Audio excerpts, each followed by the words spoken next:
அஸ்ஸலாமு அலைக்கும் ஃப்ரெண்ட்ஸ். இது சாட்டர்டே எடுத்த விலாக் தான். இன்றைக்கி எல்லாருக்கும் லீவுன்றதால வீட்டில் சீரக சம்பா சிக்கன் பிரியாணி தான் செய்யலாம் அப்படின்ட்டுருக்கேன்.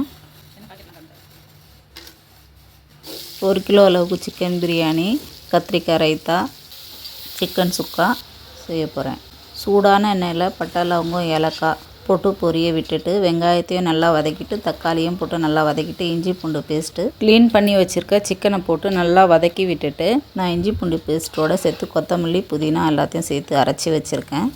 அதையும் சேர்த்து நல்லா வதக்கி விட்டுட்டு சுடு தண்ணி ரெடி பண்ணி வச்சுருந்தேன். நல்லா கொதிக்க வச்ச சுடு தண்ணியை அதில் போட்டு நல்லா கொதிக்க வச்சு ஒரு 5 நிமிஷம் பொறுத்து அரிசியும் சேர்த்து கலந்து தம்முக்கு வச்சு எடுக்க வேண்டியது தான். அரிசியும் தம்மான பிரியாணி ரெடி ஆகிடுச்சு. தயிர், கத்திரிக்காய், சுவையான சிக்கன் சுக்கா. இந்த வீடியோ உங்களுக்கு பிடிச்சிருந்தா லைக் பண்ணுங்கள், ஷேர் பண்ணுங்கள், கமெண்ட் பண்ணுங்கள், சப்ஸ்கிரைப் பண்ணுங்கள்.